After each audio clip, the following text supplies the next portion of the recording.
Je suis arrivé au refuge, j'ai fait les essais, tout était bien. Le coach de l'équipe Espoir qui parlait de bien de moi, l'ancien directeur sportif, mais j'avais pas de papier. Je remercie une fois de plus coach Walid parce que c'est lui qui a vraiment insisté qu'il fallait que je reste avec l'office, même si j'ai pas de papier, que je reste le temps que la saison finisse. Et ensuite, le club va me faire rentrer au Cameroun pour que je revienne légalement avec un visa, pour que je fasse la carte séjour et tout.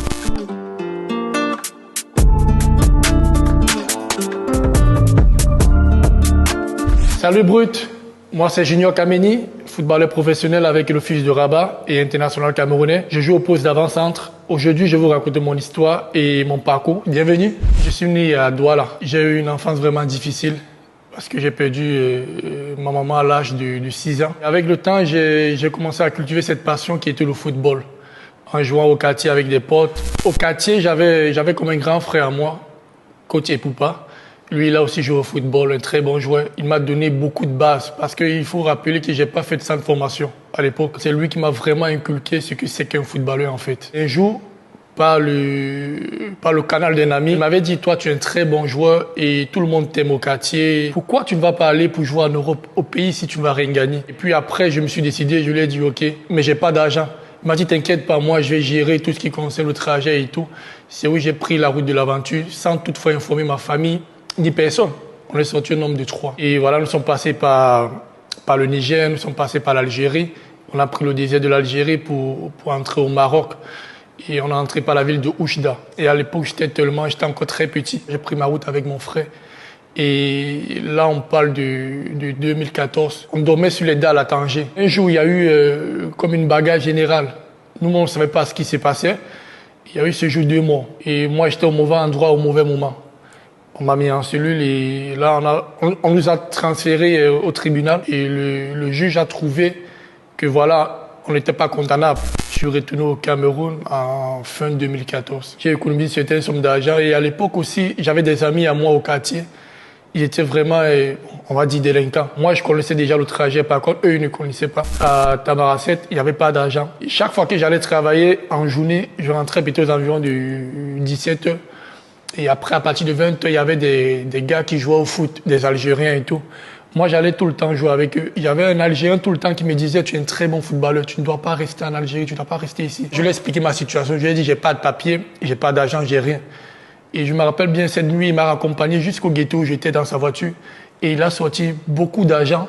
Il m'a donné, il m'a dit, tiens ça, vas-y, je sais que tu vas jouer au foot. Moi, j'ai confiance en toi. Le jour que nous, on donne de l'argent aux passeurs, c'était un gars camerounais comme nous. Il nous a amenés avec, je crois, 33 autres personnes. Des femmes et des jeunes et tout. Lorsqu'on arrive, il y avait beaucoup de brouillard. Il était 4 h du matin. Et là, il y a un grand trou juste au niveau de la barrière qui sépare le Maroc de l'Algérie. Il nous a mis dans les trous. Il dit, attendez, j'arrive. Le trou fait plus de 3 mètres.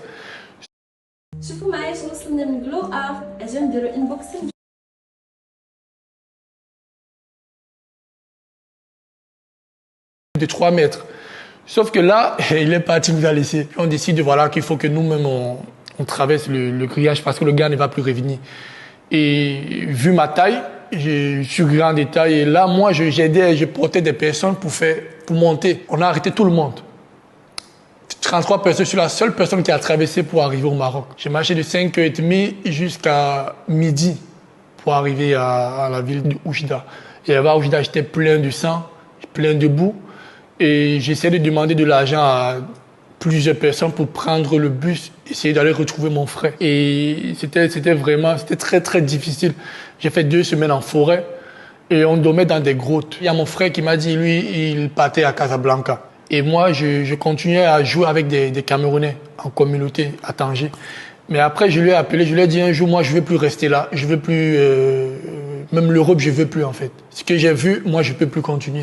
Je préfère venir à Casa où tu es parce que j'ai appris qu'il y a beaucoup de Dream Team subsahariennes qui s'entraînent là-bas tout le temps. Et quand j'arrive, il y avait 2 camps. D'un côté, il y avait les jeunes qui s'entraînaient avec mon frère.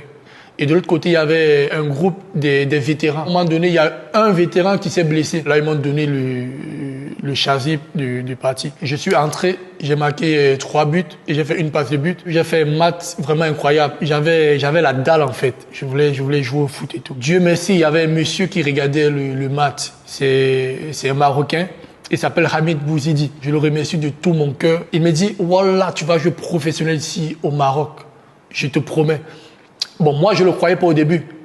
Parce que j'ai pas où dormir, j'ai pas de quoi manger. Et là, tu me dis, je vais jouer professionnel. Il m'a amené à l'époque à Debralef. Je profite pour saluer tous ses amis du côté de Debralef. Il m'a amené, il m'a acheté des vêtements, il m'a mis bien, des crampons et tout. Pendant le mercato, il m'a amené avec le Raja de Casablanca pour faire des essais. Et à l'époque, il y avait le coach Juan Carlos Garrido. J'ai fait la préparation avec le groupe et il m'a trouvé bien. Il voulait vraiment que je signe. Mais sauf qu'il y avait des problèmes de papier. J'avais pas de carte de séjour, c'était compliqué et tout. Après, il a parlé de moi, coach Walid Regagui, que je profite aussi pour saluer. Et Walid a dit, OK, faut faire venir le petit, on va faire les essais pour voir. J'ai signé avec le FUS de Rabat. Et j'ai fait une première saison avec l'équipe Espoir où j'ai marqué 11 buts en, je crois, 21 matchs. Et là, ils m'ont envoyé en prêt pour que j'ai plus de temps de jeu. Je suis parti en prêt avec Touaga. Et quand je reviens au FUS, le FUS décide maintenant de me donner ma chance avec l'équipe A. Pour être honnête, quand je sortais du Cameroun, c'était pour un jeu pour porter le maillot de l'équipe nationale du Cameroun. Et lorsqu'on t'appelle que voilà, tu as été convoqué, tu ne peux qu'avoir plus de courage de pouvoir continuer. Je compte m'entraîner jour après jour, minute après minute, seconde après seconde, dans le but de progresser. Dans le long terme, moi je me vois un jour être le futur Samuel Eto'o du Cameroun et aussi pouvoir porter mon équipe nationale très haut. Pourquoi pas gagner la Coupe du Monde avec l'équipe du Cameroun.